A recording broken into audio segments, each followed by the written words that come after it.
Good afternoon, ladies and gentlemen, and welcome back to my channel. Today we're having a closer look to the sensational terraced rice fields in the Ifugao Province.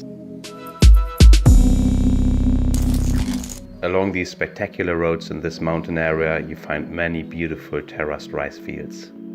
5 of them have been added to the Unesco World Heritage List in 1995.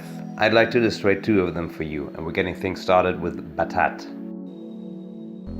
Depending on the source, these rice fields are between 1,000 and 2,000 years old and have a huge cultural significance in the Philippines. The shiny green rice terraces are covered in huge mountains and are absolutely stunning. They're not very easy reachable, so they are not overrun by tourists, and you have some very good walking and hiking opportunities through the rice fields. If you're lucky, you may even be the only person on the rice field.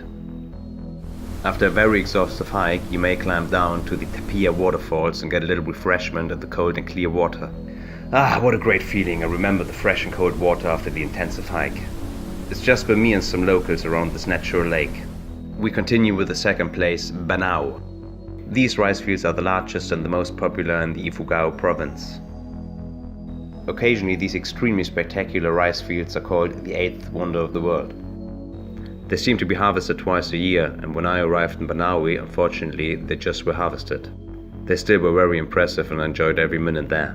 I only can assume how beautiful they must be if they are in shiny green, similar to the ones in Batad. But the busy rice farmer were already planting the new ones.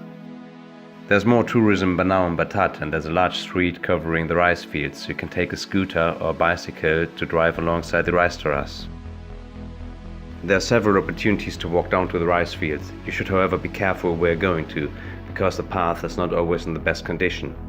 Also, since you're walking through nature, you should keep your eyes open and make sure you don't step on a snake. By the way, if you're an expert and can identify this beautiful snake, I should be very grateful. Please leave a comment. There are countless beautiful other rice fields, such as in Hapao. The Hapao rice fields are relatively flat, but they're just stunning green and beautiful. You can walk alongside the cold river and get down to thermal springs.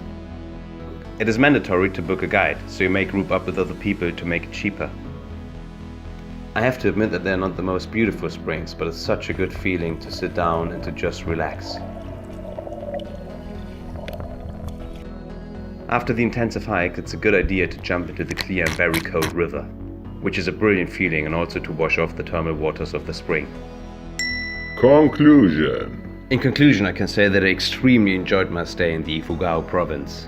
You can make a deal in Banaue and book a guide for 2 to 7 days who will bring you to the best sites. I rented a bike and enjoyed every meter I was driving through the dramatic scenery of the Ifugao mountain province. You can stop here and there and have something to eat in front of the spectacular rice fields. And if you're lucky, you even get invited for dinner by the family where you just wanted to buy gasoline. You can discover small towns and see the locals doing the day-to-day life, which is a great experience. Once again, if you are able to identify the snake, please leave me a comment. Thank you. Even though it's an exhaustive 10 hours night bus drive from Manila, I can highly recommend to visit this mountain region. I've extremely enjoyed to walk through the peaceful atmosphere of the rice fields and to enjoy the nature around. Let me know which other rice fields you may have visited in the comments. If you like this video, please leave me a like, a comment and a thumb up, and hit the subscribe button for future adventures. That's it for the time being, ladies and gentlemen. Thank you very much for watching, and see you the next time. You're Mitch Swift.